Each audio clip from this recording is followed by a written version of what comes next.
Jadi webinar ini akan dibahas ada 4. Jadi saya berharap webinar seri hutan kota ini uh, akan yang pertama-tama akan membahas 4 kegiatan webinar.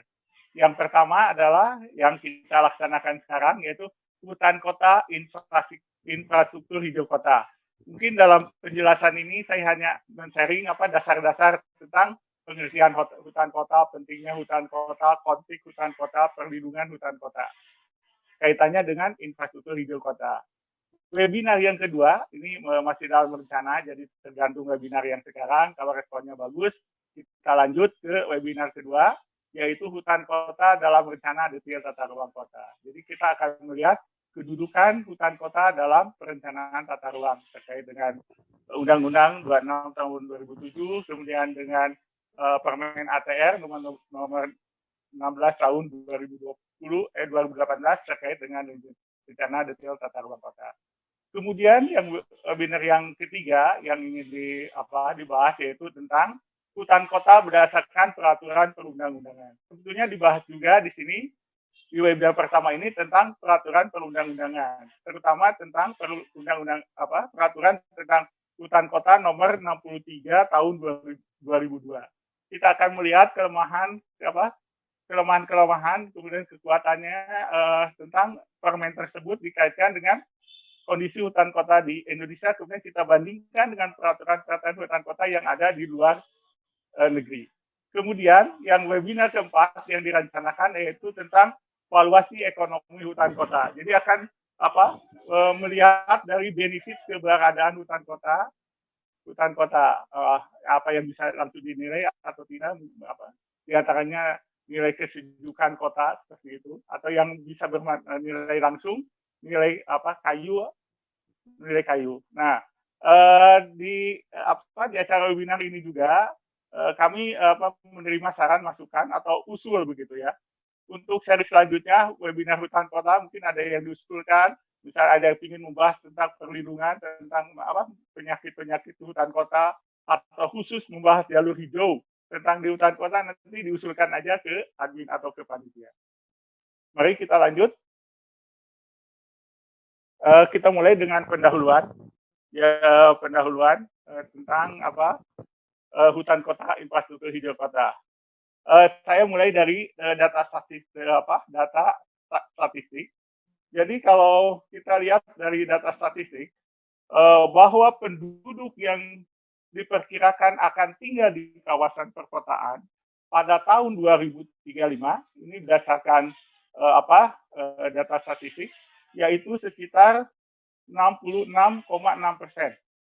Jadi kalau tidak ada kebijakan dari pemerintah pusat atau kebijakan dari kebijakan dari kabupaten kota, ini ada kemungkinan besar proyeksi yang dari BPS itu yang mengatakan 66,60% pada tahun 2035 ini akan terwujud. Kalau kita apa penyebabnya yang menyebabkan bahwa masyarakat di pedesaan pindah ke perkotaan, yaitu yang paling penting ini itu masalah perut lah, ini permasalahan ekonomi, begitu. Masalah ekonomi, bagaimana meningkatkan pendapatan keluarga sehingga mereka banyak yang hijrah kerja dari desa pindah ke kota. Jadi pada tahun 2035 diproyeksikan bahwa jumlah penduduk sekitar 203,6 juta jiwa tinggal di kawasan perkotaan. Kita lanjut. Sekarang kita lanjut apa yang terjadi kalau penduduk pedesaan penduduk dari desa pindah ke kota. Yang pertama yaitu yang jelas ya, pertumbuhan penduduk meningkat, jumlah penduduk yang berada di perkotaan meningkat. Yang kedua, sarana prasarana yang dibutuhkan juga akan meningkat. Yang ketiga, kawasan terbangun juga akan meningkat. Jadi ada 3 hal dampak ini, diantaranya mungkin bisa lebih dari 3 hal ini.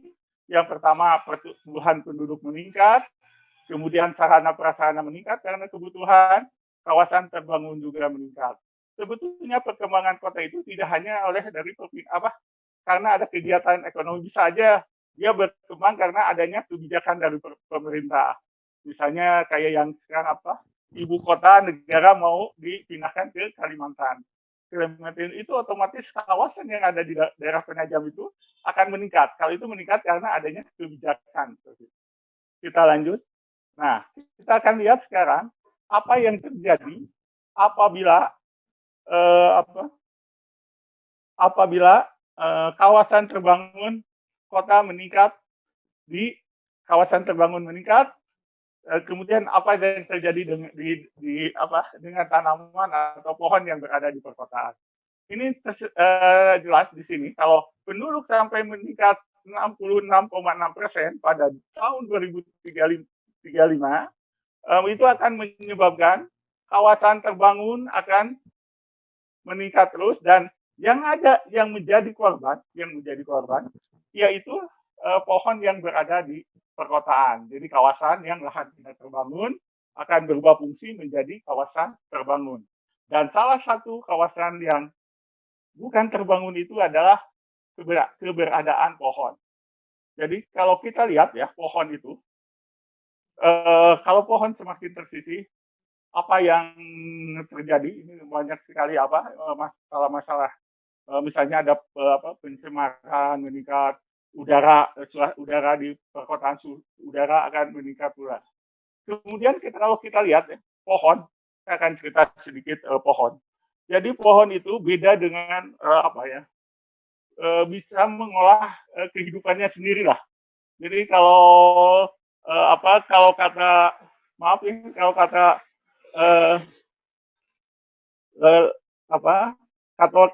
lagu dangdut ya, ada lagu dangdut misalnya kata Caca Handika makan sendiri, tidur sendiri, cuci baju sendiri, sebagai angka 1. Nah, itulah pohon begitu ya. Jadi kalau pohon itu makan tidak beda dengan kita manusia, dia akan mencari apa untuk yang dimakan gitu, bekerja, mengolah, memasak. Tapi kalau pohon itu tidak, dia tetap berdiri bagi angka 1, hanya akarnya yang ke bawah aja yang mencari makan begitu. Itulah pohon. Dia bukan cuci baju sendiri, tapi dia justru cuci udara. Jadi udara yang ada di kota itu dia bisa menyerap CO2 dan bisa mengeluarkan O2. Jadi ini mengurangi pencemaran begitu. Sekarang kalau kita lihat, nah saya sampaikan kalau kondisi kawasan terbangun meningkat, tadi sudah dikatakan pencemaran jelas udara meningkat. Udara bertambah bebas, panas gitu ya udara. Jadi sebetulnya yang masalah udara bertambah panas ini, saya sebetulnya ingin mengadakan webinar khusus tentang masalah suhu udara di perkotaan, bagaimana menurunkan suhu di perkotaan. Nanti kalau ada kesempatan atau ada waktu, kita juga ingin mengadakan webinar tersebut dengan saya mengajak pembicara ini, kalau ada hadir Ibu Vanita dari Malang, dosen Universitas Terbuka. Saya ingin mengajak beliau juga untuk mengadakan acara webinar tentang suhu udara di kota begitu. Oke, kita lanjut aja. Kita lanjut sekarang ke apa yang disebut dengan pengertian hutan kota. Nah, ini kita akan membahas tentang pengertian hutan kota. Oke. Pertama-tama kita akan membahas apa yang disebut dengan hutan. Jadi kita akan menyamakan persepsi dulu apa itu yang disebut dengan hutan. Jadi hutan menurut Undang-Undang Nomor 41 Tahun 1999 tentang kehutanan, hutan adalah suatu kesatuan ekosistem berupa hamparan lahan berisi sumber daya alam hayati yang didominasi oleh pepohonan dalam persekutuan alam lingkungannya, yang satu dan yang lainnya tidak dapat dipisahkan. Jadi dominan kawasan hutan itu adalah merupakan pohon, keberadaan pohon. Jadi kalau kita lihat pengertian hutan yang lainnya, ini hampir sama sih kalau kita lihat dari forest ekologi bahwa hutan adalah sekumpulan pohon-pohon atau tumbuhan yang berkayu yang terdapat kerapatan dan luas tertentu yang dapat menciptakan iklim setempat serta keadaan ekologis yang berbeda dengan di luarnya. Karena ini kawasannya pohon di udaranya lebih baik, lebih sejuk bila dibandingkan dengan kawasan yang ada di luar kawasan hutan. Menurut FAO, lanjut FAO, ini Food and Agriculture Organization adalah badan khusus FAO, saya juga ngerti karena badan khusus Persekutuan Bangsa-Bangsa yang memimpin upaya internasional untuk mengalahkan kelaparan dan meningkatkan gizi dan ketahanan pangan. Nah, jadi kalau kita lihat ada definisi tentang hutan yang dikeluarkan oleh FAO ini, di antaranya ini hutan. Nanti juga ada yang dia mengeluarkan juga definisi tentang hutan. Kalau kita cari-cari di internet juga, dia akan menjelaskan juga badan ini tentang apa benefit dari hutan kota. Gitu. Jadi hutan adalah lahan yang luasnya lebih dari 0,5 hektar dengan pepohonan yang tingginya lebih dari 5 meter dan tutupan tajuk lebih dari 10%, atau pohon dapat mencapai ambang batas ini di lapangan, tidak termasuk lahan sebagian besar digunakan untuk pertanian dan pemukiman. Jadi hutan ini di luar kawasan pertanian dan pemukiman. Kita lanjut. Ini masih ada banyak definisi tentang hutan, tapi saya rasa saya lewat aja ya. Intinya itu hampir sama gitu. Pengertian hutan itu hampir sama dengan Undang-Undang Nomor 41 tahun 1999 tentang kehutanan. Oke, kita lanjut karena ini hampir sama isi dari pengertian hutan. Sekarang kita lanjut ke pengertian kota. Nah, ini pengertian kota. Kalau kota menurut undang-undang tahun ini, maaf ya saya bicaranya agak sedikit teoritis di bagian ini karena ini memang dasar-dasar dari apa yang disebut dengan hutan kota.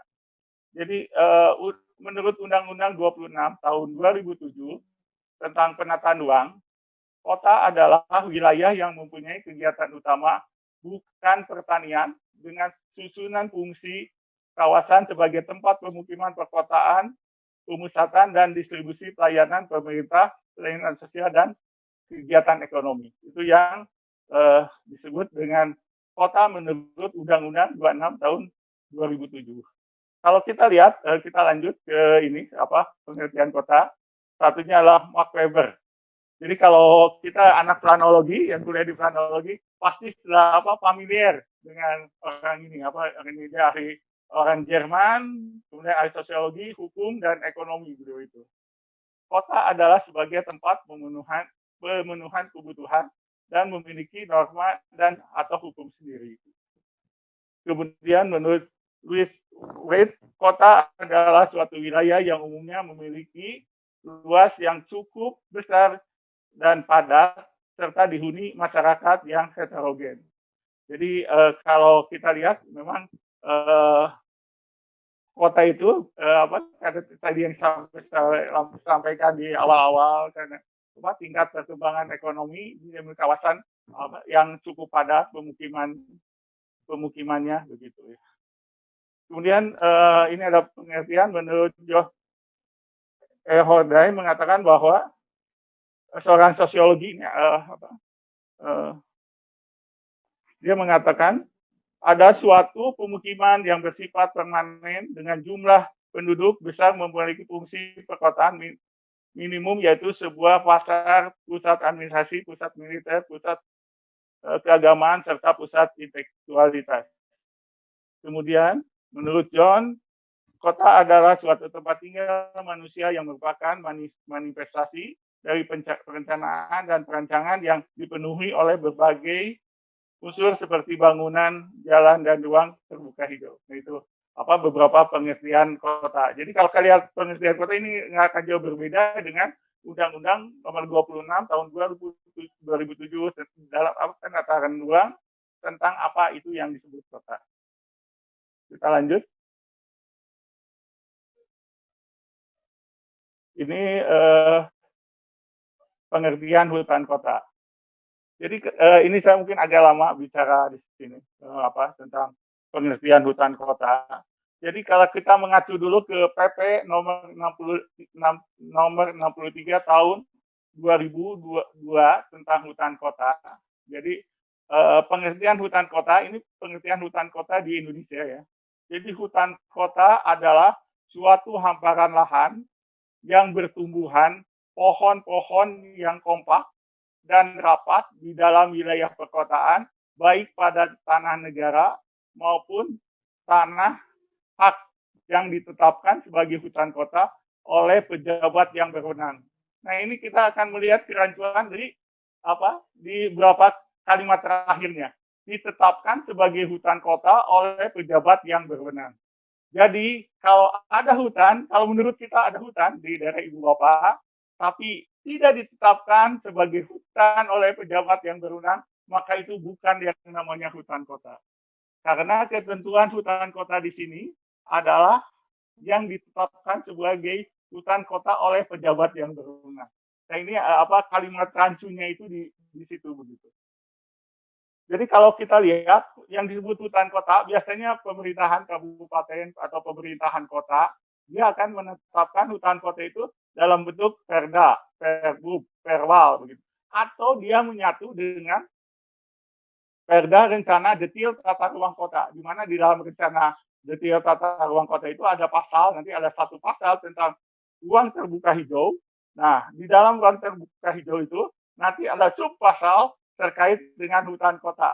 Di situ ditetapkan kawasan yang disebut dengan hutan kota. Jadi rancunya di sini bahwa yang ditetapkan sebagai hutan kota oleh pejabat yang berwenang. Jadi kalau tidak ditetapkan berarti itu bukan hutan kota. Kalau pengertian hutan kota ya menurut PP nomor 63 tahun 2002 tentang hutan kota. Jadi kalau kita lihat ya pengertian hutan kota di luar,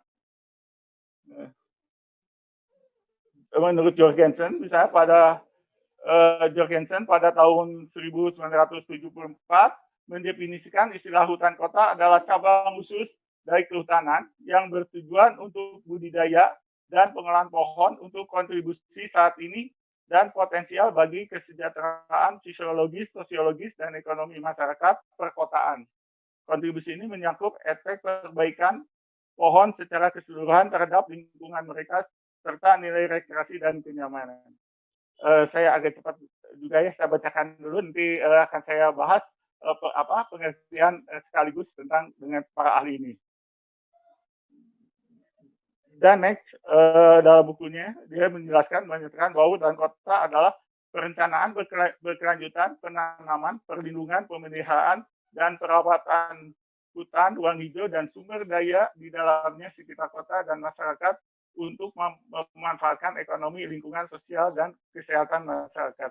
Ini sebetulnya hampir-hampir sama. Jadi kalau saya langsung aja ke kesimpulan dari 4 orang ini. Jadi kalau di sana, di luar, yang disebut dengan hutan kota itu merupakan seluruh wilayah kota itu dia dapat diartikan sebagai hutan kota. Beda dengan di Indonesia ya, kalau di Indonesia yang disebut dengan hutan kota itu sebagai hutan yang ditetapkan sebagai hutan kota oleh pejabat yang berwenang. Itu yang disebut dengan hutan kota. Tapi kalau di luar rata-rata yang menyebutkan yang disebut dengan hutan kota itu adalah semua wilayah kota itu merupakan hutan kota. Jadi bangunan-bangunan itu hanya merupakan enklav dari hutan kota. Sekarang kita lihat apa itu yang disebut dengan hutan kota di negara tetangga, begitu, di negara tetangga. Lanjut. Jadi kalau kita pengertian hutan kota, jadi kita akan melihat apa yang tolong lanjut slide-nya. Pengertian hutan kota ini saya yang umum aja, mudah-mudahan kalau kita cari di wiki ya. Sebuah hutan kota adalah hutan atau koleksi pohon yang tumbuh dalam kota atau pinggiran kota dalam arti yang lebih luas dapat mencakup sejenis tumbuhan berkayu yang tumbuh di dalam dan sekitar pemukiman manusia. Jadi yang disebut hutan kota kalau ini setelah wiki dia mengatakan bahwa memang seluruh bagian kota itu hutan kota. Jadi yang termasuk yang koleksi pohon-pohon yang ada di dalamnya. Jadi bangunan itu hanya merupakan engklaf dari hutan kota. Sekarang kita lihat ke Singapura. Singapura mendefinisikan hutan kota sebagai jaringan atau sistem yang terdiri dari semua hutan, kelompok pohon, dan pohon individu. Pohon individu itu bisa pohon-pohon yang di sekitar rumah, yang terletak di daerah perkotaan dan pinggiran kota. Istilah tersebut mencakup segala sesuatu mulai dari taman hingga satu pohon. Jadi semua pohon yang ada di kota itulah yang disebut dengan hutan kota. Ini Singapura. Kita ke Malaysia. Kalau di Malaysia, hutan kota dapat didefinisikan sebagai semua pohon milik publik dan pribadi di dalam wilayah perkotaan. Nah, ini jadi kalau kita lihat ada perbedaan yang menyolok gitu ya, apa yang disebut dengan hutan kota di Indonesia dan hutan kota yang ada di luar negeri. Terutama kalau di hutan kota di Indonesia kan hutan kota merupakan suatu hamparan lahan yang bertumbuh pohon-pohon yang kompak dan rapat dalam wilayah perkotaan, baik pada tanah negara maupun tanah hak yang ditetapkan sebagai hutan kota oleh pejabat negara. Jadi kalau tidak ditetapkan oleh pejabat negara, bukan hutan kota. Sebetulnya saya nanti akan menghubungkan juga ini dengan yang undang-undang dengan peraturan Permen ATR yang nomor 16 tahun 2018. Jadi kalau dalam Permen ATR itu yang disebut dengan hutan kota adalah kawasan lindung. Jadi kalau menurut nanti saya lihatkan pasalnya, kawasan terkait dengan kawasan lindung, kemudian dia merupakan bagian dari ruang terbuka hijau. Jadi kalau di Indonesia yang disebut hutan kota itu dia merupakan kawasan lindung. Sedangkan kalau di luar negeri yang disebut dengan hutan kota itu seluruh pohon yang berada di dalam seluruh pohon yang berada di kota. Itu pengertian sebagian besar dengan apa yang disebut dengan hutan kota. Mari kita lanjut. Nah, jadi kita ini harusnya dari sebelum pengertian hutan kota. Jadi hutan kota itu merupakan hutan dan kota itu dua hal yang kontradiktif gitu ya, yang berlawanan. Seperti kita sepi ramai, timur, barat, utara, selatan, panas, dingin, seperti itulah, seperti dispenser lah. Nah, kalau dua kota ini yang disatukan, jadi kalau dua kata ini disatukan, ya menurut Permen 63 tahun 2002, kita akan melihat gegabah. Jadi kalau di Indonesia, kalau kita lihat peraturan daerah, kemudian perda-perda yang disebut dengan hutan kota itu posisinya yang kalau lihat di layar itu dia sebelah kiri. Di perda itu biasanya hanya spot aja, hanya spot yang ditetapkan sebagai kawasan hutan kota. Dan itu merupakan kawasan lindung sesuai dengan Undang-Undang ATR nomor 16 tahun 2018 begitu, tentang rencana detail tata ruang kota. Tapi kalau di sebagian negara yang disebut dengan hutan kota itu semua pohon yang berada di kawasan perkotaan. Ada juga yang mendefinisikan bahwa yang disebut dengan hutan kota adalah seluruh luasan kota itu merupakan bagian hutan kota dan bangunan-bangunan itu merupakan enklaf-enklafnya begitu. Nah itu, jadi memang ada perbedaan yang menyolok yang disebut dengan hutan kota di Indonesia dengan hutan kota di luar. Dan kita juga tidak bisa mungkin mendefinisikan bahwa yang disebut hutan kota itu adalah seluruh wilayah seluruh luas kota dan bangunan merupakan enklaf-enklaf. Karena dalam undang-undang dalam Permen ATR mengatakan bahwa hutan kota itu merupakan bagian dari kawasan lindung, kemudian bagian RPH, dan salah satunya hutan kota. Kita lanjut. Jadi kalau kita ini ada perbedaan yang menyolok sekali ya, hutan kota di Indonesia. Kita lanjut.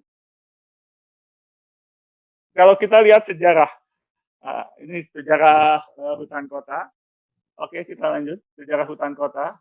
Jadi kalau dalam masa masa sebelum kemerdekaan, masa zaman Belanda. Jadi kalau dulu itu Belanda itu memang jadi kita kalau kita lihat sejarah ini pengertian hutan kota di sini akan mengacu ke pengertian hutan kota yang ada di sebagian besar luar negara ya, bukan di Indonesia kelihatannya. Apa mengacunya itu waktu zaman Belanda begitu. Jadi kita lihat kalau ini saya berdasarkan dari literatur begitu ya. Jadi sebelum kemerdekaan hutan kota dimulai yaitu oleh pemerintah Hindia Belanda melakukan penanaman pohon secara teratur pada setiap pinggiran jalan di jalanan, dan ini bisa kita lihat di masa sekarang pohon-pohon besarnya itu masih ada dan sebagian besar sudah tidak ada begitu. Jadi kalau ini kita lihat yang foto 2 di atas itu di Jalan Braga di Bandung, kemudian yang sampingnya di Jalan Asia Afrika Jenderal Ahmad Yani di Bandung, itu sudah tidak nampak lagi itu yang namanya pohon, mungkin karena ada perlebaran jalan. Tapi intinya pada zaman dulu Belanda itu sudah merencanakan tentang hutan kota itu dengan membangun kawasan jalur hijau sepanjang jalan begitu. Kemudian ini lanjut ke tahun 63, selanjutnya pada masa kemerdekaan. Ini saya masih bicara latar belakangnya, saya mohon izinkan agak lama karena ini terkait dengan sejarah pengertian begitu, belum sampai ke masalah infrastruktur. Kemudian selanjutnya pada masa kemerdekaan penanaman pohon di perkotaan dimulai ketika Indonesia menjadi penyelenggaraan acara Ganevo pada tahun 1963. Panitia terus melakukan program penanaman di sekitar areal Senayan, sebagian bagi penerimaan di sekitar areal Senayan. Bahkan hingga saat ini kita masih dapat menjumpai pohon-pohon yang ditanam tersebut. Jadi yang disebut merintis hutan kota itu yaitu menanam dengan menanam pohon ini di sekitar Senayan begitu untuk membangun hutan kota. Kita lanjut.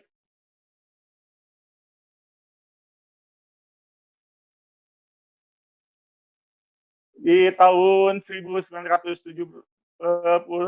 jadi ini ada Kongres Kehutanan Sedunia yang ke-7 diadakan di Jakarta pada tahun 1978 yang menjadi awal mulai nama hutan kota. Jadi pertama kita mengenal hutan kota, kalimat kata hutan kota itu pada tahun 1978 kali di Indonesia. Secara resmi dikenal pada waktu itu pemerintah mencanangkan pembangunan hutan kota di daerah Senayan yang dilakukan oleh peserta kongres pada lahan seluas 5 hektar. Lahan yang digunakan adalah halaman Gedung Manggala Warna Bakti atau kantor Kementerian Kehutanan. Ini tahun 1978. Kemudian pada tahun 1980, pada tahun 1980, jadi isu menurut kualitas lingkungan perkotaan yang mulai digalakkan program kegiatan penghijauan perkotaan oleh Dinas Pertamanan DKI Jakarta. Jadi mulai adanya menurunnya kualitas, maka dilakukan kegiatan penghijauan dan pertama dilakukannya itu di Jakarta pada tahun 1980. Kita lanjut ke tahun 90. Jadi tahun 90 ini yaitu meningkatnya pencemaran udara. Jadi mulai digalakannya itu dari tahun 1980, 90, kemudian pada tahun 1999 yaitu dibuat Undang-Undang Nomor 41 Tahun 1999 yang mengatur tentang hutan kota. Jadi dalam hutan kota dalam pasal 9 bahwa untuk kepentingan pengaturan iklim mikro, jadi ini kalau fungsi ya secara umum sih, fungsinya itu sebagai pengaturan iklim mikro, estetika dan resapan air di setiap kota ditetapkan kawasan tertentu sebagai hutan kota. Nah ini kan sudah beda pengertiannya. Di Indonesia sudah memang dari awalnya sudah dikatakan sebagai kawasan tertentu, jadi bukan kawasan seluruh kota atau kawasan atau pohon-pohon yang terdapat di kota yang bisa disebutkan bahwa itu adalah hutan kota. Kita lanjut ke yang 6 tahun 2002 ini yang sekarang yang dipegang, yaitu tentang Undang-Undang 63 63 yang tadi saya sudah sampaikan juga, yang pengertian hutan kota. Nah, di undang-undang ini memang kawasan hutan kota. Jadi cara berpikir ya, ini cara berpikir orang kehutanan sama orang tata ruang. Tapi saya nggak tahu ya kalau yang sekarang karena masih tetap ya berbeda kementerian. Gitu. Jadi kalau bicara tentang hutan kota, menurut yang Permen 63 tahun 2002 yang tadi pengertiannya yang hutan kota harus ditetapkan oleh pejabat berwenang juga, dia menetapkan bahwa paling sedikit 10% luasan kota ini merupakan hutan kota. Jadi kalau dalam peraturan pemerintah ini yang dikatakan hutan kota dalam suatu luasan kota itu minimal luasnya ada sekitar 10%, minimal ya 10%. Nah, kalau kita turun ke Undang-Undang 26 tahun 2007, kan kalau di Undang-Undang 26 2007 itu sudah dikatakan bahwa luasan RPH, ruang terbuka hijau adalah 30%. Terdiri dari luasan yang publik 20%, kemudian 10% privat. Ya, yang dari 20% itu, luasan publik itu, diantaranya itu adalah luasan untuk RPH untuk hutan kota, selain ada taman kota, taman kecamatan, taman kelurahan, taman RW, taman RT, begitu. Nah, salah satunya itu hutan kota. Cuman dia tidak menyebutkan angka berapa persennya. Tapi kalau di Undang-Undang Nomor 63 Tahun 2002 dalam tentang hutan kota, dia menetapkan bahwa minimal hutan kota itu luasannya 10%. Tapi kalau kita kalau di kampus ya, kalau kita belajar luasan kota itu kan ada juga cara perhitungannya dari oksigen, dari proporsi luas tanahan, atau tergantung dari bentuk kawasan, bentuk wilayah kotanya begitu ya. Jadi memang ada beberapa pendekatan dalam menentukan luasan hutan kota. Tapi kalau menurut peraturan pemerintah nomor 63 tahun 2002, luasan itu minimal 10%. Sedangkan kalau Undang-Undang Penataan Ruang tahun 26 tahun 2007, hutan kota itu bagian dari RPH publik dengan luasan 20% yang terbagi-bagi atas hutan kota, taman kecamatan, taman kelurahan, taman RW, taman RT. Kita lanjut. Itu tentang ini masih ada jadi beberapa peraturan yang terkait penataan ruang terbuka kawasan untuk kawasan hijau ini jadi bagian dari hutan kota. Jadi kalau hutan kota kalau kita memilih ke penataan ruang, dia akan mengacunya itu ke peraturan ini ya tentang penataan ruang terbuka hijau kawasan perkotaan. Jadi kalau kita lihat buku ini yang tahun 2008, kemudian yang tahun 2007 tentang pedoman penyediaan dan pemaparan ruang terbuka hijau, dia rinci begitu, uraiannya rinci sampai gambar batas fungsi keuntungan dari RTH seperti apa, harus bagaimana, bentuk taman kota bagaimana, taman kecamatan bagaimana, taman kelurahan seperti apa, dia dikasih contoh gambar begitu. Ini di peraturan ini. Kita lanjut. Ini maaf saya kalau bicara secara teoritis dulu, secara peraturannya. Ini juga sama. Jadi tentang ini yang sejarah yang ini terakhir. Yang ini masih ya peraturan tentang tahun 2029 dibangun hutan kota. Ini kegiatan-kegiatan dengan adanya peraturan tersebut di tahun 2009. Kita lanjut ke yang ada 3 lagi. Ini jadi tahapan-tahapan sejarah tata ruang di Indonesia dari sebelum Belanda yang membangun, kemudian ada kegiatan Ganevo, kemudian peraturan-peraturan tentang terkait dengan hutan kota. Jadi ini kegiatan hutan kota 2010 juga sama. Ini pembangunan hutan kota. Kita lanjut yang terakhir aja yang tahun 2020. Jadi tahun 2020 ini Presiden Jokowi telah menandatangani peraturan pemerintah PP nomor 26 tahun 2020 tentang rehabilitasi dan reklamasi hutan, di mana pelaksanaan rehabilitasi hutan termasuk di dalamnya adalah penghijauan. Dalam pasal 27 salah satunya adalah pembangunan hutan kota. Jadi memang hutan kota ini ada perhatian dari pemerintah, tapi kalau kita lihat dari definisi hutan kota di Indonesia akan berbeda dengan yang ada di luar negeri. Oke, kita lanjut. Itu tentang pengertian hutan kota. Kalau kita lihat kedudukan hutan kota dalam rencana tata ruang kota, ya, ini berdasarkan Permen ATR yang tadi sudah saya sampaikan juga sih, bahwa hutan kota itu merupakan bagian dari zona lindung. Zona lindung, jadi ini zona lindung ada bermacam-macam dan salah satunya itu adalah zona lindung yaitu kawasan ruang terbuka hijau. Jadi RTH ini merupakan kawasan lindung gitu, kawasan lindung. Kalau kita tahu bahwa kawasan lindung itu kawasan yang untuk dilindungi, jadi tidak bisa dialihfungsikan sebagai kawasan budidaya. Kalau di dalam pengertian Permen ATR nomor 16 tahun 2018. Kita lanjut, kita lihat gambarnya yang lebih besarnya. Kita lihat gambar yang lanjut, gambar ini.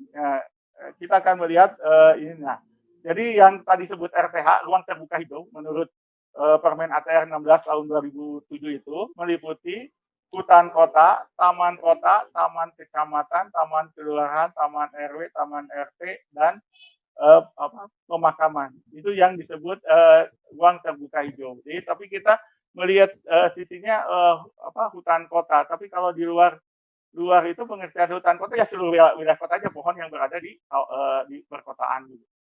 Ini ada perbedaan yang menyolok tentang pengertian hutan kota. Oke, lanjut. Jadi kalau kita lihat di pengertian hutan kota, tadi saya sudah sampaikan bahwa menurut Undang-Undang 26 tahun 2007 tentang penataan ruang, hutan kota itu merupakan bagian dari RTH, yaitu RTH publik yang 20%. Jadi kalau menurut Undang-Undang 26, dia merupakan bagian dari RTH publik hutan kota. Kemudian kalau lihat Permen ATR yang 16 itu tadi sudah dijelaskan juga bahwa dia merupakan kawasan lindung. Ruang terbuka hijau merupakan bagian dari kawasan lindung. Gitu. Kemudian kita apa sih yang disebut kawasan lindung? Nah, ini. Menurut Kepres itu sudah lama sekali peraturan ini nomor 32 tahun 1990. Kawasan lindung adalah kawasan yang ditetapkan dengan fungsi utama melindungi kelestarian lingkungan hidup yang mencakup sumber alam, sumber daya buatan, dan nilai sejarah serta budaya bangsa guna kepentingan pembangunan berkelanjutan. Nah, jadi memang kita akan melihat sisi berbeda begitu dalam pengertian hutan kota di negara kita Indonesia dan di negara lain. Oke. Kita lanjut.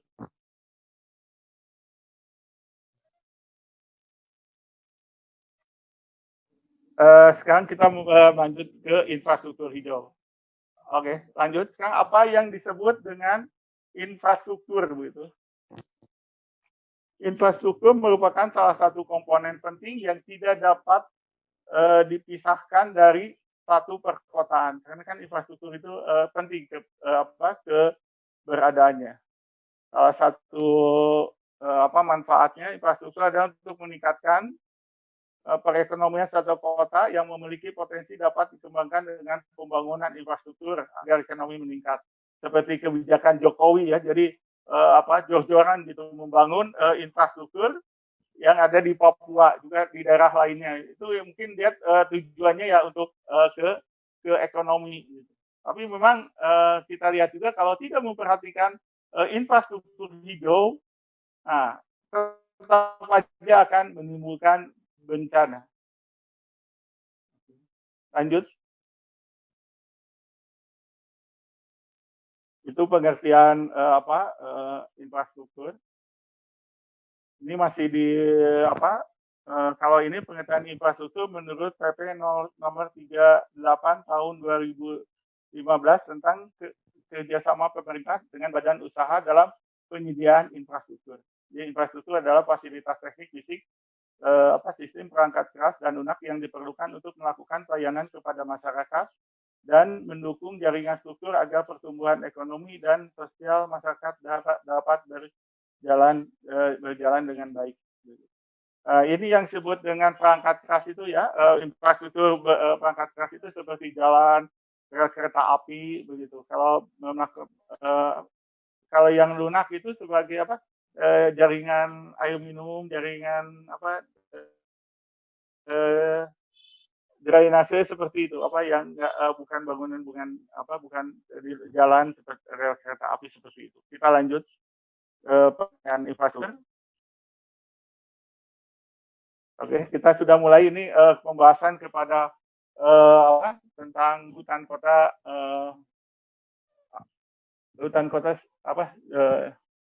hutan kota sebagai infrastruktur hijau begitu ya. Ini masih tetap jadi penyediaan infrastruktur adalah kegiatan yang meliputi pekerjaan konstruksi, kegiatan fisik untuk membangun atau meningkatkan kemampuan infrastruktur atau kegiatan pengelolaan infrastruktur dan atau pemeliharaan infrastruktur dalam rangka meningkatkan kemanfaatan infrastruktur. Jadi pembangunan infrastruktur itu harus bermanfaat. Tapi kalau kita lihat lebih fokusnya itu pembangunan infrastruktur itu pembangunan infrastruktur non hijau.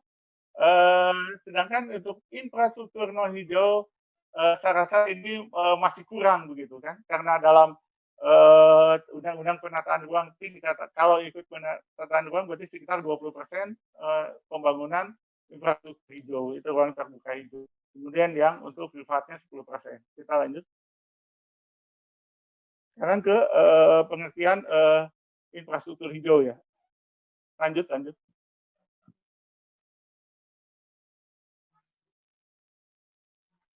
Nah ini yang disebut dengan infrastruktur hijau perkotaan dapat diartikan sebagai jaringan yang direncanakan dan ruang hijau yang terencana yang mencakup ranah publik dan privat yang dikelola sebagai sistem terintegrasi untuk memberikan berbagai manfaat. Jadi ini sebetulnya dari Norton ini hampir sama dengan Undang-Undang 26 tahun 2007, yaitu yang sifatnya mencakup ranah publik dan privat, di mana di sana dikatakan publik 20%, 10% untuk privat, yaitu untuk pembangunan. Kalau ini RTH sih, tapi kalau hutan kota itu larinya dia ke pohon gitu ya, ke pohon gitu. Lanjut. Ini yang disebut dengan infrastruktur hijau. Oke, lanjut. Sekarang kita lihat manfaat infrastruktur hijau. Ini sudah saya juga pernah saya di posting di Facebook. Ini manfaatnya itu waktu itu masih di dalam bentuk tabel, yaitu tabel. Ini lanjut, kayaknya ada satu kata yang terlewat di tengahnya. Ini manfaat sosial kan, Sal.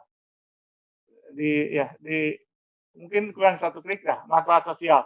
Jadi manfaat sosial bisa dikategorikan 4, yaitu sebagai infrastruktur sebagai tempat berekreasi, kemudian perbaikan lingkungan rumah dan pekerjaan. Jadi kalau kita lihat ini pengertian di sini, kalau lingkungan rumah yang ada pohon-pohonnya itu dia kalau bisa menurunkan suhu udara lokal begitu ya, dan kelihatannya juga akan jauh lebih menarik begitu loh. Kemudian ada juga pohon itu yang ada di pinggir-pinggir rumah juga akan menyerap air mengurangi limpasan air.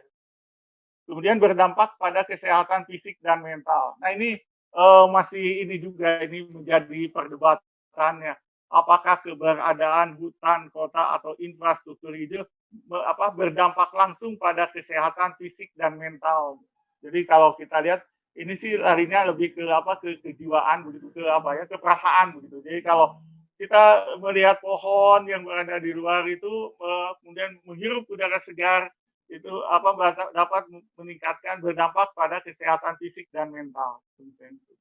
Kemudian nilai budaya dan sejarah kawasan hijau. Mungkin ini ada kawasan-kawasan yang mempunyai nilai sejarah dengan keberadaannya pohon.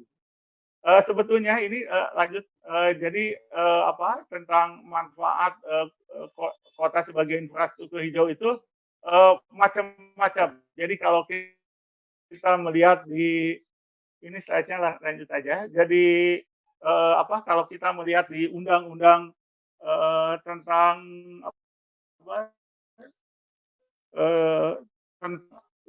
peraturan ATR tentang rencana detail tata ruang nomor 16 tahun 2018 itu kan dia mengatakan bahwa manfaatnya itu sebagai kawasan, cuma satu kata aja, sebagai bagian RTH, dan RTH itu merupakan bagian dari kawasan di bumbu. Jadi kawasan bumbunya fungsinya manfaatnya itu kawasan itu.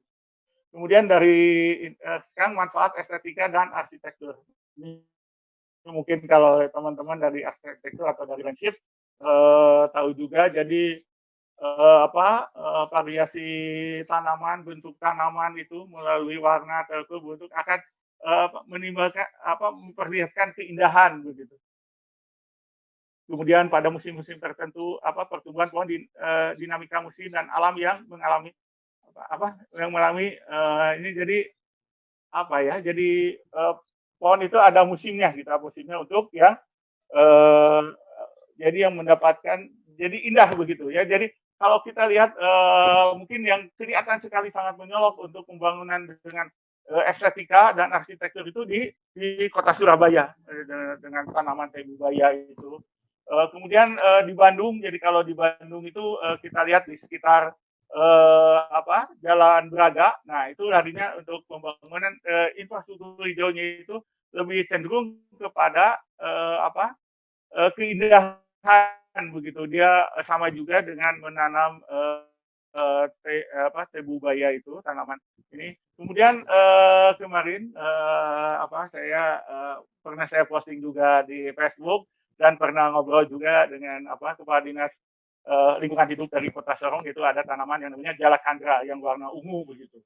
Nah, ini juga jadi tanaman-tanaman hutan kota itu ada yang difungsikan sebagai jalur hijau itu juga. Nah, ada yang sifatnya itu dia manfaatnya itu larinya ke lebih cenderung ke manfaat estetika dan arsitekturnya. Jenis-jenis tanaman-tanaman tertentu. Kita lanjut.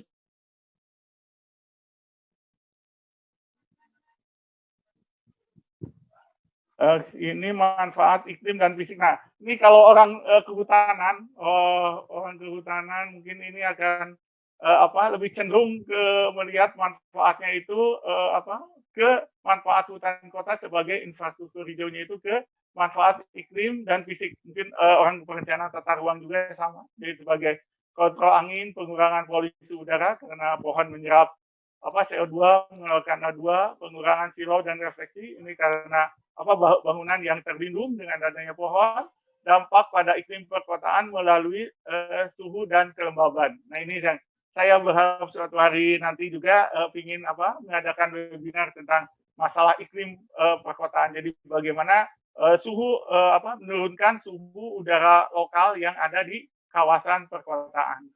Kemudian sebagai kontrol suara karena pohon sebagai pembatas, kemudian pencegahan banjir dan pengendalian erosi. Karena ini cenderung ke akar pohon, di akar pohon menyerap hujan begitu saja langsung melimpas ke jalan. Itu manfaat iklim dan fisik. Sebetulnya ini ada juga sih kalau direncanakan yang di webinar itu yang tentang valuasi ekonomi keberadaan hutan kota. Jadi kita bisa menilai kalau suhu misalnya menurunkan suhu itu bisa dilarikannya ke rupiah sih kalau karena ekonomi berapa rupiah begitu seperti itu. Kita lanjut. Itu manfaat iklim dan fisik ya, fisik keberadaan hutan kota. Ini tentang manfaat ekologis sebagai biotop dan flora dan fauna di lingkungan perkotaan. Mungkin kalau bukan orang kehutanan tidak tahu apa itu biotop. Bio itu Bio itu hidup, top itu tempat gitu. Jadi tempat hidup untuk flora dan fauna di lingkungan kawasan perkotaan. Yang tadi maksudnya yang ke nomor 4, biotop. Ini apa, sebagai apa, saya ulangi lagi, bio adalah hidup, top tempat. Jadi kalau secara ekologis manfaat keberadaan infrastruktur hijau itu yaitu sebagai tempat hidup flora dan fauna di lingkungan perkotaan. Kemudian juga ini sebetulnya bagian sih manfaat dari ekologis itu burung yang menjadikan hutan sebagai habitat hidupnya dan sangat baik untuk keseimbangan ekosistem di perkotaan. Nah ini, jadi sebetulnya antara pohon, burung itu ya dia mau nggak mau begitu, suka atau tidak suka, dia menyesuaikan diri kan kalau hidup di alam bebas, di alam bebas yang ekologisnya untuk kawasan hutan mungkin dia tidak terlalu berat. Tapi kalau dengan suasana perkotaan, dengan kondisi perkotaan, suara kendaraan, polusi, nah ini binatang-binatang ini memang harus menyesuaikan diri gitu sebagai tempat habitat. Jadi banyak kalau kita pohon beringin seperti itu kan banyak sekali juga di tempat persinggahan atau burung-burung. Kemudian ada pohon-pohon yang mempunyai buah-buahan yang kecil-kecil juga ini sebagai tempat makanan untuk keberadaan burung. Kemudian juga jadi kalau kita lihat burung, ini saya cerita burung dulu sebentar. Burung itu ada yang sifatnya migrasi begitu. Jadi dari negara mana ke mana. Kalau ke Indonesia itu kalau nggak salah perlintasan dari utara ke selatan yang mau singgah ke Australia. Jadi di perjalanan itu burung-burung itu kalau kita kadang-kala menemukan burung-burung yang seperti biasanya bukan seperti biasanya dalam bentuk rombongan, itu kemungkinan besar burung-burung itu yang lagi transit atau yang lagi berpindah begitu menuju cuaca yang lebih panas, lebih segar begitu. Nah itu manfaat dari ekologis. Kita lanjut. Manfaat ekologis. Ini manfaat nomor 5, manfaat properti. Jadi saya ini singkat aja kalau yang di slide ini karena masih banyak slide yang mau ditampilkan. Jadi kalau hitungannya ya, saya baca berbagai macam literatur keberadaan rumah yang banyak pohonnya, maksudnya komplek atau jalan yang banyak pohonnya, banyak ditanaman pohonnya, itu akan menyebabkan nilai properti meningkat begitu. Kemudian juga hutan kota juga bisa menjadi kawasan untuk kawasan wisata. Ini manfaat ekonomi. Oke, jadi intinya begitu ya. Kalau dari manfaat ekonomi larinya ke wisata, kemudian nilai properti meningkat. Jadi kalau kita lihat ya pembangunan perumahan yang ada di Indonesia sebagian besar itu pengembang itu dia membangun pohon dulu gitu, bukan membangun rumah, tapi pohon pengarah jalan ke arah kompleksnya, jalan utamanya dia biasanya menanam pohon-pohon begitu supaya menarik. Itu juga kalau kata teori ini mengatakan bahwa itu dapat meningkatkan nilai harga jual daripada rumah tersebut. Kita lanjut, itu manfaat ekonomi. Lanjut, ini masih banyak. Oke.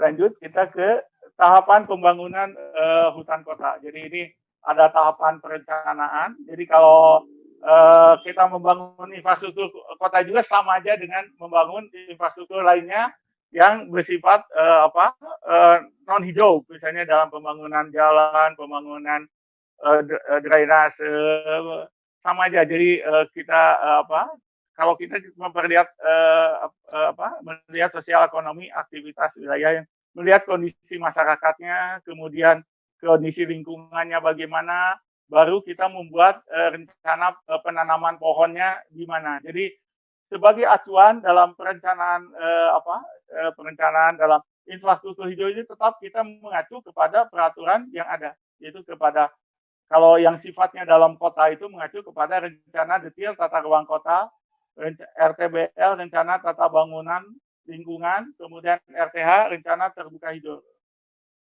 hijau. Jadi mengacu kepada peraturan-peraturan yang berada, karena apa? Jangan sampai di luar koridor peraturan begitu ya. Kita lanjut. Ini itu baru tahap perencanaan. Kemudian dalam tahap pelaksanaannya itu bisa dilaksanakan secara bertahap.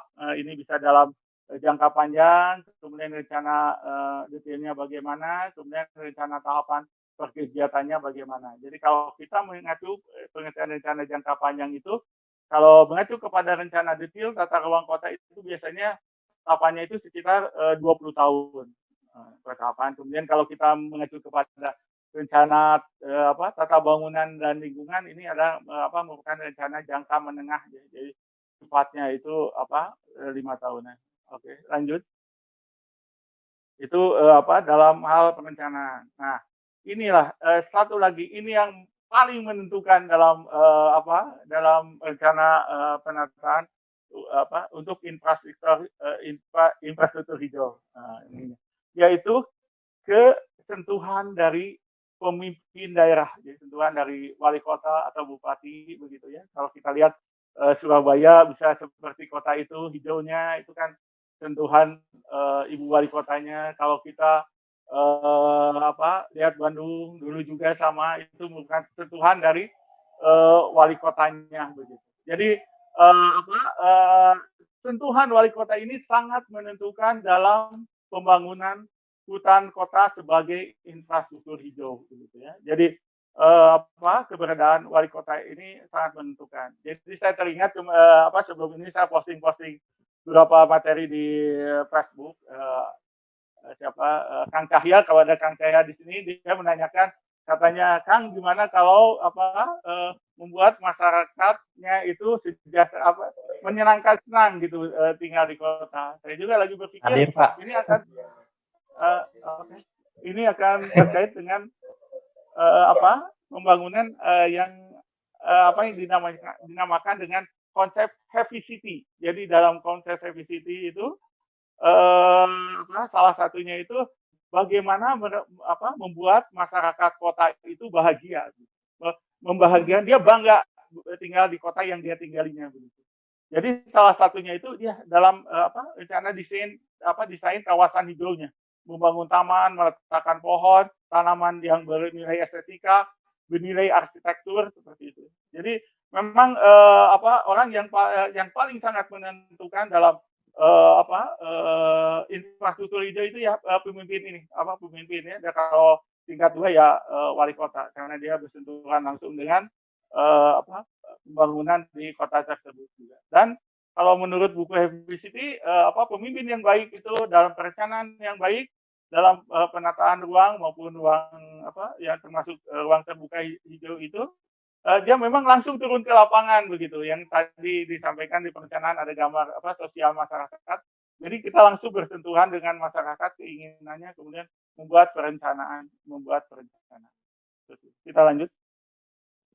Itu dalam hal perencanaan untuk ruang terbuka untuk infrastruktur hijau. Sekarang kita lihat persyaratan tanaman. Jadi kalau tanaman mungkin ini sifatnya itu terlalu teknis, terlalu terlalu di sini terlalu kehutanan sekali, hutan kota ya. Yaitu yang pertama, tahan terhadap hama dan penyakit. Nanti akan saya bahas satu jenis tumbuhan yang paling banyak merusak pohon di kota begitu. Nanti pada bagian akhir ini nanti akan saya sampaikan. Jadi yang paling banyak merusak pohon di kota ini, tumbuhan itu bukan bakteri, bukan virus, bukan jamur, bukan nematoda, tapi ada sebuah tumbuhan dari jenis paku-pakuan, yaitu sebetulnya dia jenis epifit, dia hanya numpang tumbuh aja, tapi keberadaannya itu memang seperti gulma gitu, tidak diinginkan dan akan merusak. Kemudian yang cepat tumbuh, tanaman yang cepat tumbuh, karena kita nanam trembesi yang untuk kota-kotanya, jabon yang taman-taman yang cepat-cepat tumbuh. Tapi kalau tanaman cepat tumbuh itu biasanya ini kayunya itu lunak begitu ya. Kemudian kelengkapan jenis dan penyebaran jenis. Jadi ini biodiversity begitu ya, keanekaragaman begitu. Kemudian mempunyai umur yang panjang, tahan terhadap hama dan penyakit, sudah disampaikan. Ketika dewasa sesuai dengan ruang yang ada, berarti sesuai dengan apa yang diharapkan, kompatibel dengan tanaman lainnya, jadi tidak saling mengganggu. Kemudian serbuk carinya tidak bersifat alergi, keberadaan pohon itu tidak menimbulkan masalah. Kita lanjut. Ini ada dibahas yang tentang tanaman berbahaya ya. Ini masih tentang pohon mudah tumbuh pada tanah yang padat, kemudian tidak mempunyai akar yang besar di permukaan tanah. Nah ini tidak mempunyai akar yang besar di permukaan tanah. Jadi kalau ini ada yang hadir dari Bandung, ini apakah saya salah atau saya salah menilai pohonnya? Itu pohon yang berada di sepanjang jalan Kebon Jati yang ada rumah sakit saya lupa, Sentosa Kebon Jati. Itu kalau saya lihat ya, ini bisa salah saya penglihatan saya, itu ada sejenis pohon ketapang. Jadi kalau pohon ketapang itu dia mempunyai akar besar di permukaan tanah. Ini yang ada gambar yang kedua, model akarnya seperti itu, dia akar papan begitu. Jadi akarnya itu bisa merusak trotoar karena akar papan keluar begitu ya, akarnya itu muncul di permukaan. Nah itu kalau jenis tanaman kayak ketapang ini tidak cocok untuk dijadikan sebagai tanaman jalur hijau. Tapi kalau dari keteduhan dia sangat teduh sekali sih, karena melebar gitu kanopinya. Dari segi itu bagus, tapi dari segi akar dia akan merusak begitu. Sekarang saya karena kuliah di Samarinda di jalan saya lupa lagi, sampai ada banyak juga pohon ketapang ini yang ditanam di pinggir jalan begitu, yang sudah tidak, kalau itu tidak sesuai, lambat laun itu akan merusak daripada keberadaan trotoar. Kemudian tahan terhadap hembusan anginan kuat, tidak mudah patah, tidak mudah tumbang, kemudian buah tidak terlalu besar.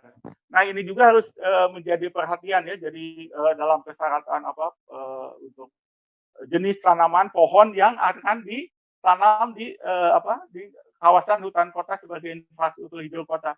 Jadi ada tanaman-tanaman memang ini sudah direkomendasikan di Permen. Jadi keberadaan tanaman ini memang diusulkan untuk ditanam sebagai tanaman jalur hijau, tapi itu sangat berbahaya dari segi buahnya begitu. Jadi ini berbahaya di sini bukan kayak tanam mangga nanti orang banyak manjat ya di sepanjang jalan atau di kawasan yang ditetapkan sebagai infrastruktur hijau. Gitu. Tetapi berbahaya aja. Jadi seperti pohon saga. Jadi ini memang saga direkomendasikan sebagai tanaman jalur hijau. Tetapi kalau kita melihat buahnya, itu buah yang kecil yang merah itu, buahnya itu beracun begitu dan bisa menyebabkan kematian. Itu yang pohon saga. Kemudian ada pohon lain yang bisa menyebabkan masalah, menyebabkan jantung, kerusakan jantung, yaitu pohon bintaro. Pohon bintaro itu kalau orang Jakarta Bandung sering itu sepanjang jalan tol itu ada pohon yang buahnya seperti buah markisa begitu, warna hijau, kemudian daunnya yang berwarna putih, itu pohon bintaro. Jadi pohon bintaro itu juga diperuntukkan sebagai tanaman dalam infrastruktur hijau, jalur hijau, tapi itu berbahaya gitu. Maksudnya pohon itu bisa menyebabkan kerusakan jantung dan bisa menyebabkan kematian. Okay.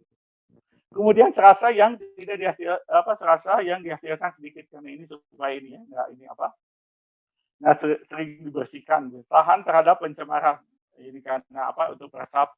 Jadi jangan yang biasanya yang daun-daun lebar ini yang bisa menyerap banyak CO2 mengeluarkan oksigen. Kemudian luka akibat tabrakan. Jadi kalau pohon itu kalau kena kulitnya terbuka atau terkelupas begitu, inilah yang bisa menyebabkan kayak bakteri, virus, jamur itu bisa masuk dan bisa menyebabkan kematian pohon. Kemudian pohon harus cukup teduh. Tadi saya sampaikan juga, kombinasi dengan tanaman lain dan bunga buah bercabangan secara keseluruhan indah. Oke, lanjut. Ini kalau dari nilai estetikanya, itu pohon, persyaratan pohon untuk peneduh jalanan. Mohon lanjut.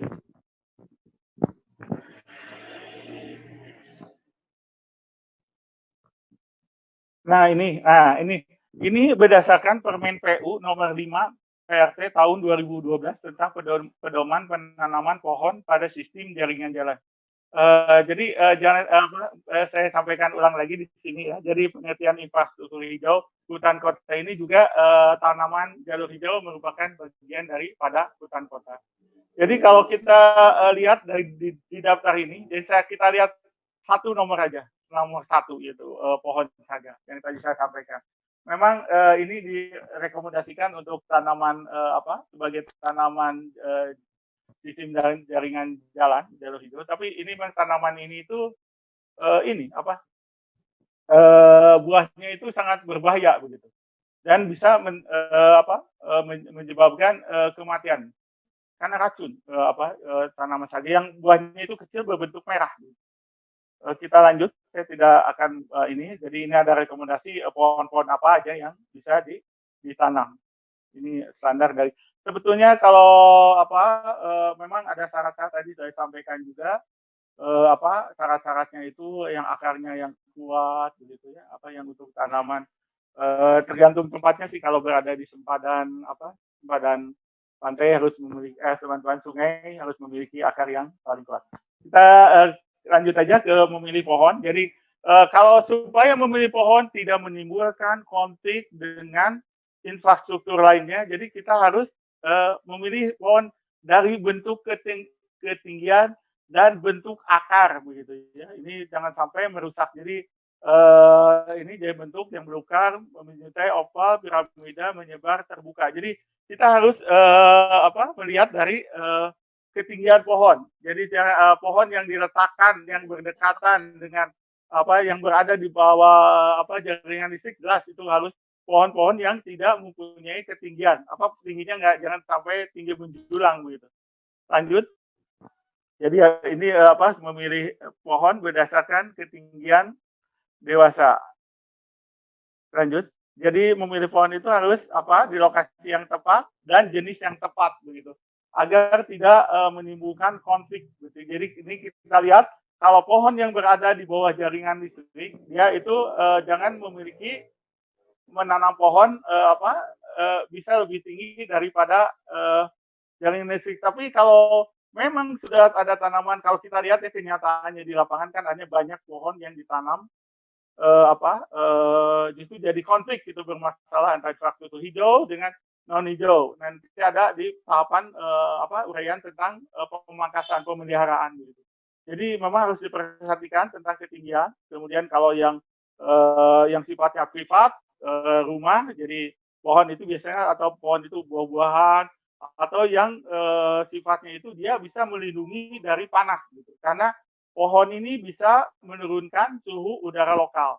Tapi juga harus diperhatikan. Misalnya kalau yang untuk infrastruktur hijau menanam pohon, jangan sampai kalau yang dekat itu yang mempunyai akar papan yang seperti tadi ketapang itu, dia pasti akan merusak gitu ke pondasi karena akarnya yang sifatnya lebih atas gitu, akarnya keluar. Jadi ini ada ukuran-ukurannya, ukuran pohon. Lanjut. Ukuran jarak-jarak pohon. Mungkin ini nanti tinggal di mohon lanjut.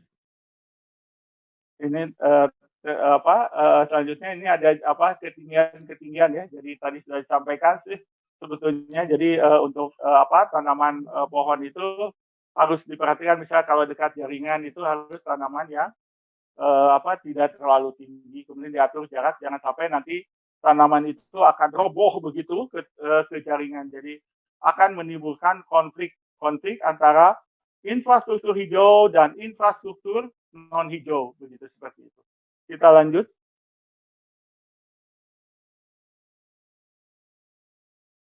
Nah ini aturan jarak-jarak tanaman ini sebetulnya standar. Jadi kalau yang ini saya lewat aja ya, maksudnya nanti dibaca aja. Oke.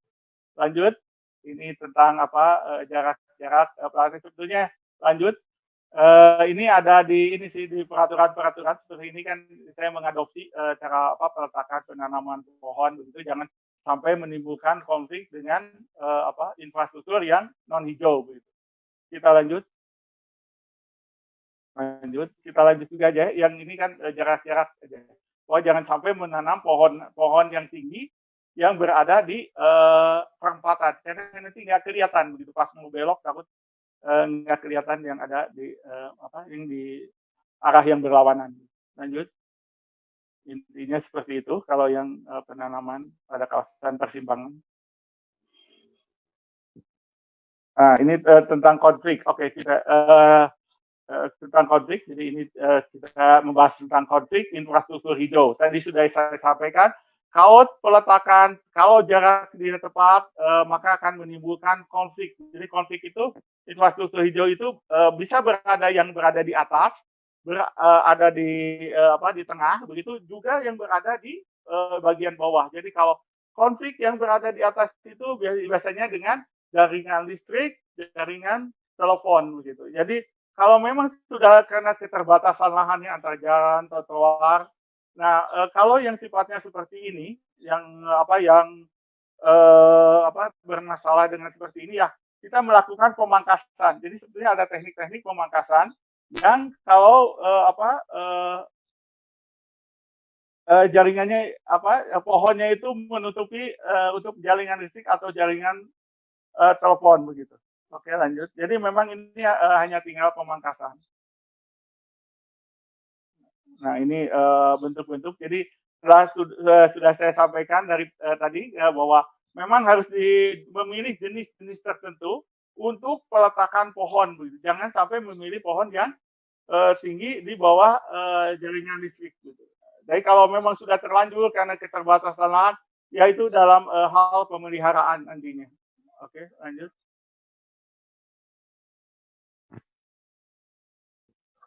Kita lanjut. Jadi kita sekarang ke konflik dengan batang pohon. Sebetulnya konflik itu kadang-kala ya ini salah satunya itu kalau sebetulnya sebelum akar di atasnya itu batang. Jadi kalau batang itu kalau kita lihat orang-orang itu sekarang kan tanam apalagi dalam masa kampanye begitu. Nempel-nempel poster itu di poster yang dipaku itu sebetulnya atau kadang-kadang ada orang iseng begitu ya kulit pohon dikuliti begitu. Nah itu juga kan merusak kehidupan pohon karena kalau pohon dikuliti kemudian bekas paku itu akan memudahkan kayak bakteri, jamur untuk masuk ke dalam pohon dan akan menyebabkan kematian begitu pohon-pohon. Kemudian yang berada di bawah atas akar itu di atas trotoar. Jadi dalam penanaman trotoar, dalam perencanaan penanaman pohon di trotoar itu ada aturan mainnya begitu, ada aturan jarak-jaraknya. Tergantung jenis pohon, tapi rata-rata itu antara 1 meter sampai 2 meter begitu. Yang dikasih space ya untuk ruang untuk pohon. Kalau enggak ya kejadian seperti di gambar ini. Jadi trotoarnya naik ke angka. Tapi ini untuk mengatasi ini berarti trotoarnya yang kawasan tumbuh pohon itu dilebarkan gitu ya, untuk tanaman. Kemudian sebetulnya ada penyelesaian lain yaitu walaupun saya saya tidak setuju sih yang seperti ini, yaitu memotong akar. Jadi kalau dalam ilmu pohon itu ada teknik memotong akar. Jadi akarnya yang dipotong begitu. Seperti itu. Lanjut. Nah, yang konflik yang ketiga yaitu konflik dengan jaringan yang ada di bawah jaringan yang berada di bawah tanah begitu ya. Kalau jaringannya kejadian bocor atau tanaman tertentu bisa menembus akar, karena kan akar itu kan mencari daya yang lembab, mencari makanan begitu ya ke bawah. Dan kadangkala dia bisa menembus saluran kayak saluran air yang ada di bawah tanah.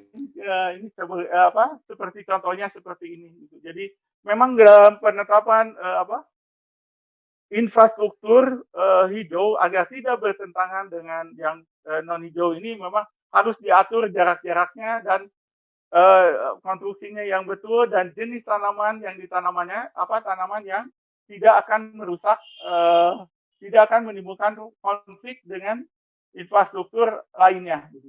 Kita lanjut. Ini ada satu contoh gambar lagi. Contoh gambar lagi. Nah ini juga memang harus intinya itu supaya tidak rusak. Jadi memang harus dilindungi gitu keberadaan saluran-saluran yang berada di di bawah tanah begitu agar tidak menimbulkan konflik dengan pohon, dengan keberadaan pohon. Intinya seperti itu ya. Kita lanjut.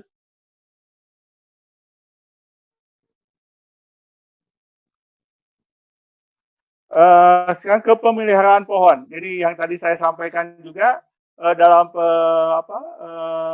pemeliharaan pohon itu memang keberadaan pohon itu juga harus dipelihara, yaitu tentang pengendalian hama dan penyakit. Nah nanti dalam pengendalian hama penyakit saya sesudah uraian ini, 2 uraian ini sudah hampir selesai uraiannya, akan membahas satu jenis tanaman yang paling merusak di keberadaannya di kota begitu. Kemudian pemangkasan itu sudah jelas yang tadi pemangkasan yang apalagi kalau sudah bentrok dengan jaringan listrik, jaringan telepon begitu, kemudian keberadaannya memang harus dipangkas karena menjorok ke jalan atau sudah perlu hanya dipangkas gitu. Kemudian adanya pakai tongkat begitu ya kalau memang sudah merapuh tapi masih mau dipertahankan. Kemudian memang harus adanya kalau perlu pengairan diairi, kemudian harus dimonitor kesehatannya. Kemudian ya seperti itu ya. Jadi intinya itu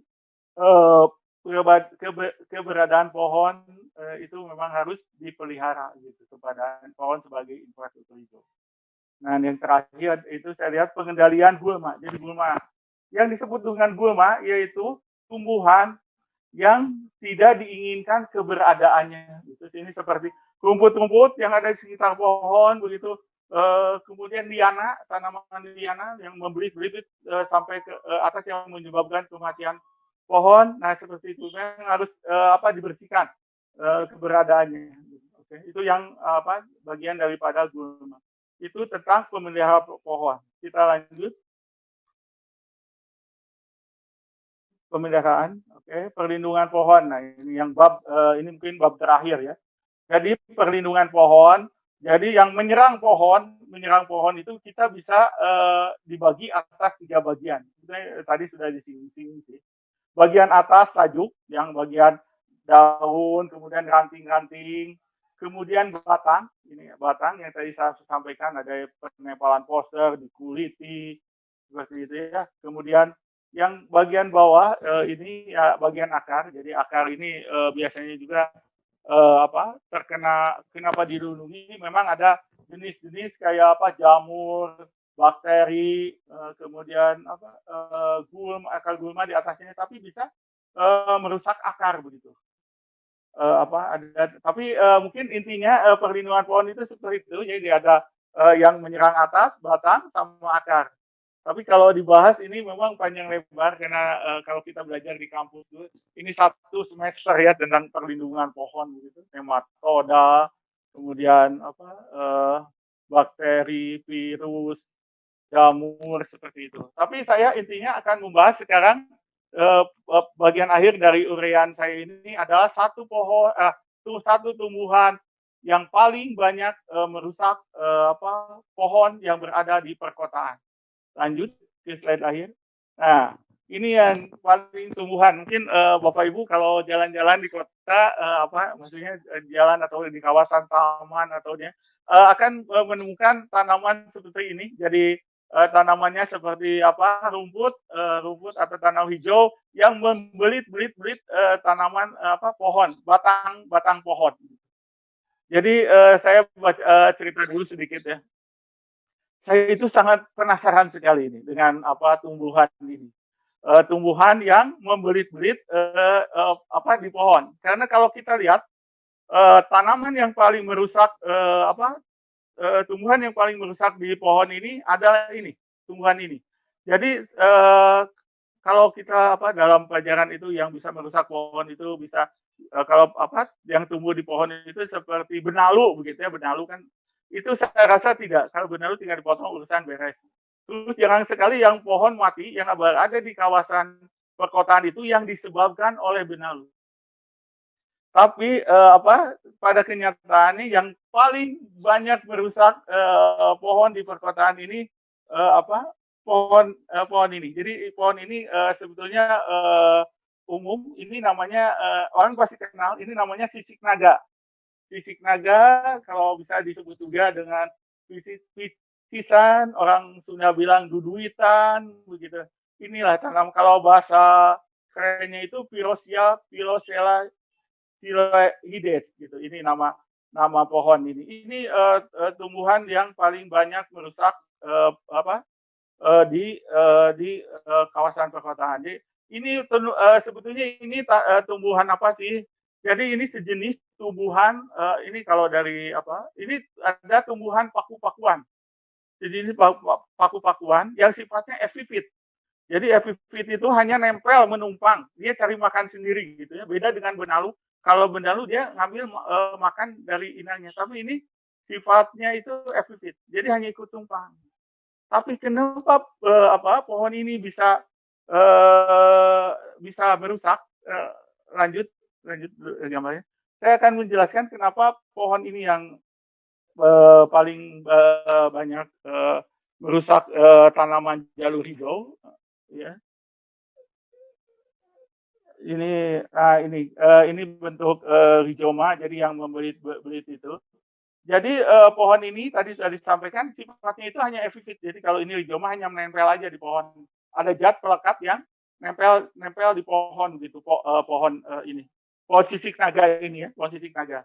Nanti saya jelaskan kalau kita kadang-kala mengenal sisik naga itu yang daunnya bulat kecil ya yang gepeng begitu. Sebetulnya sisik naga itu daunnya itu ada dua macam. Yang satu yang kecil itu, yang kedua yang daunnya memanjang gitu, sifatnya memanjang panjang. Nah, yang daun-daun panjang ini yang kita sering temui di pohon-pohon yang berada di kawasan perkotaan ya. Justru pohon ini tumbuhan ini yang paling banyak merusak di pohon. Bagaimana dia bisa merusak? Saya cerita dari hidupnya dulu. Jadi pohon ini, pohon ini tanaman di kawasan taman sering ditemui di di kawasan tanaman tropis gitu. Jadi tanaman ini itu ya dia berkembang biak. Jadi kalau ada pohon, terutama pohon-pohon yang permukaannya kasar gitu. Jadi kalau kita lihat tumbuhan-tumbuhan atau pohon-pohon terutama yang ada di kawasan jalur hijau itu mempunyai batang-batang yang kasar. Batang pohonnya, dan itu akan memudahkan tanaman ini epifit itu nempel begitu. Jadi karena kalau terutama di pinggir jalan ya, karena di kawasan perkotaan banyak kendaraan, debu yang berterbangan nempel di batang pohon karena permukaan kasar. Kemudian juga ini perkembangan biak tumbuhan ini dari spora yang jatuh-jatuhan, kemudian di bawah sama debu, nempel. Nah ini yang menyebabkan akhirnya tumbuhan ini tumbuh begitu, hujan tumbuh. Nah tumbuhan ini sisik naga ini membelit, tumbuh dia itu tumbuhannya itu membelit, kemudian berdaun yang terutama yang daun-daun panjang itu ya, jadi menambah beban berat daripada pohon itu, berat pohon. Jadi kalau kita perhatikan kalau pohon sudah ditumbuhi dengan tumbuhan ini paling rentan cepat tumbang itu yang bagian atas. Karena dia tidak kuat menahan beban begitu, tidak kuat menahan beban karena tumbuhan ini panjang, kemudian dililit jadi si batang pohon ranting-rantingnya itu tidak bisa berkembang. Kemudian karena lembab ini juga karena teduh lembab ini juga tumbuh lumut-lumut di sekitar kawasan di sekitar tumbuhan ini, tumbuhan sisik naga ini. Itu yang menyebabkan kenapa ranting-ranting tumbuhan yang sudah ditanami oleh ada tumbuhan sifatnya yang epifit ini itu mudah rontok gitu ya. Kalau jalan-jalan ke sekitar jalan kota atau kita akan melihat pohon-pohon yang tumbang-tumbang tapi bagian atasnya dia tinggal batang utamanya aja yang kehabisan daun. Ini tumbuhan sisik naga ini.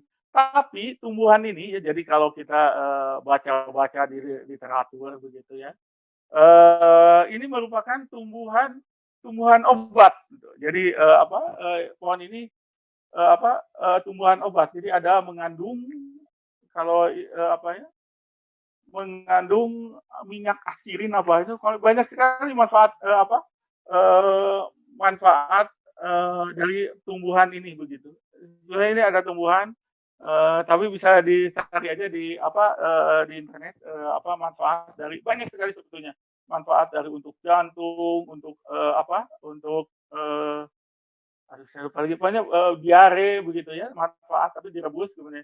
Sebetulnya ini sisi positifnya ini obat, tapi di sisi lainnya tumbuhan ini sangat merusak sekali gitu keberadaan pohon-pohon. Dan kalau mencari literatur di internet tentang keberadaan pohon ini, maksud saya kan mencari kemana-mana, memang minim sekali begitu jenis tanaman ini. Ya tanaman ini jenis paku-pakuan, kemudian epifit yang hanya menumpang, kemudian jenis tanaman itu juga tanaman ini bukan gulma. Memang gulma itu pengertiannya tanaman yang tidak disukai kehadirannya. Karena ini akan menyebabkan kematian pohon. Jadi kalau kita apa yang menyebabkan pohon kematian pohon di perkotaan itu tumbuhan ini kalau kata saya ya. Kalau benalu tidak, kalau jamur tidak, kalau bakteri tidak, virus tidak, nematoda tidak. Gitu. Tapi justru tumbuhan ini, tumbuhan terutama yang daerah-daerah itu tumbuhan senangnya itu di daerah lembab gitu, daerah lembab atau daerah panas juga. Tapi curah hujannya tinggi, gitu. Karena debu-debu nempel-nempel, hujan, kemudian berkembang biak, melilit, begitu tubuh ini jadi beban berat, akhirnya menimbulkan kematian. Sekarang, bagaimana cara pengendalian dari tumbuhan ini? Jadi, bagaimana cara tumbuhan ini? Karena selama ini yang saya lihat itu di perkotaan itu dibiarkan aja begitu, dibiarkan aja bagian atas pohon itu pada tumbang. Jadi kalau dalam ilmu perlindungan pohon kan untuk memberantas hama atau memberantas penyakit pohon itu dilakukan dengan 3 cara. 1, cara mekanik. Nah, ini cara mekanik itu cara manual. Cara manual itu kita tarik, kita copot, itu kerik begitu ya. Tumbuhan itu kita lepas, tapi memang memakan waktu ya, seperti kalau dalam persawahan yang serang tikus kan rame-rame ngedubukin tikus begitu mencari sarana itu. Nah itu seperti itu cara mekanik itu. Jadi kalau dalam pohon ini kita kerik, kita lepas begitu ya satu ininya untuk memberantas gulma ini. Tapi ini memang memakan waktu yang lama begitu ya. Karena memang selama ini jadi tumbuhan ini secara herbisida, secara kimia itu belum ada. Jadi tanaman ini ya secara kimia belum ada. Misalnya disemprot gitu ya, disemprot dengan jenis-jenis herbisida tertentu ini belum ada. Maksudnya masih konon katanya masih diteliti begitu yang tumbuhan ini. Tapi cara yang terbaik mungkin ini salah satu saya baca di sebuah literatur. Jadi saya sendiri belum pernah melakukannya, yaitu dengan bahan tertentu apa di ini dengan pakai kapur.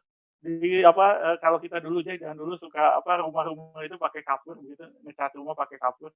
Nah ini juga si batang ini yang tumbuhan pohon itu apa dikasih kapur begitu supaya kelembaban dari apa batang pohon itu jadi panas apa jadi nggak sesuai dengan tumbuhan ini gitu jadi menyebabkan kematian juga kematian tumbuhan ini atau dengan apa memangkas batang-batang ya batang-batang atas dipangkas jadi sehingga sinar cahaya matahari masuk gitu.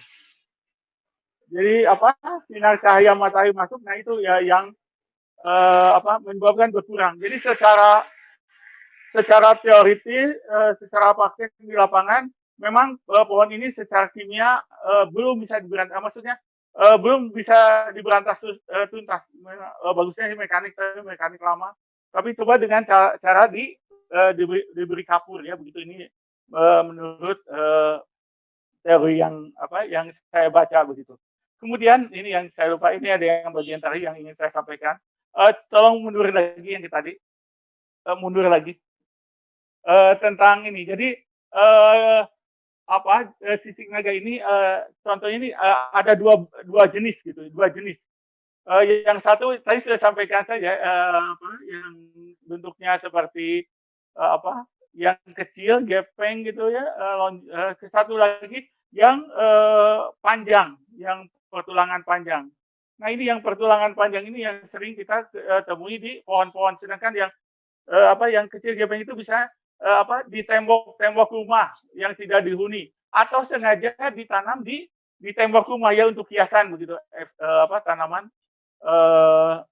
tumbuhan sisik naga ini. Kemudian variasinya, jadi ini yang akar bentuk akarnya yang merambat begitu ini yang menyebabkan kematian. Nah itu yang di bawah yang sebelah A itu kelihatan ada spora. Nah ini yang dia berkembang biak itu dari spora yang jatuh ke tanah kemudian ke bawah angin nempel ke batang-batang pohon kemudian berkembang seperti itu.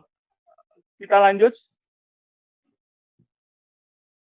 Nah ini bentuk yang jadi yang sebelah kiri jadi dalam akarnya itu batang-batang itu ada zat perekat kemudian yang digambar di bawah itu spora yang tadi ada yang nempel yang jatuh ke jalan kemudian nempel-nempel atau jatuh ke tanah nempel-nempel ini yang menyebabkan tumbuhan ini berkembangnya seperti itu. Itu kita lanjut. Saya rasa ini mungkin yang terakhir ya.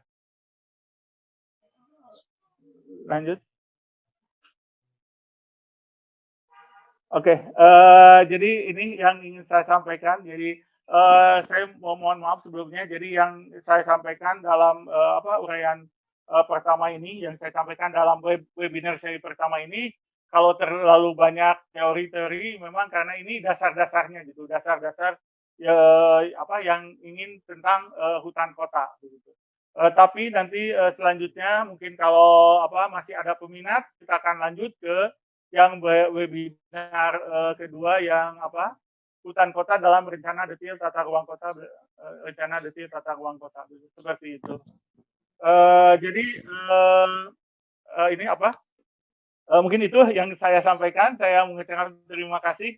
Maksudnya setelah mau menyimak dari awal sampai akhir penjelasan dari saya, semoga bermanfaat dan saya sangat berharap sekali sharing dan masukannya atau untuk menambah wawasan tentang apa itu hutan kota, apa itu infrastruktur hijau kota. Terima kasih. Saya kembalikan ke moderator.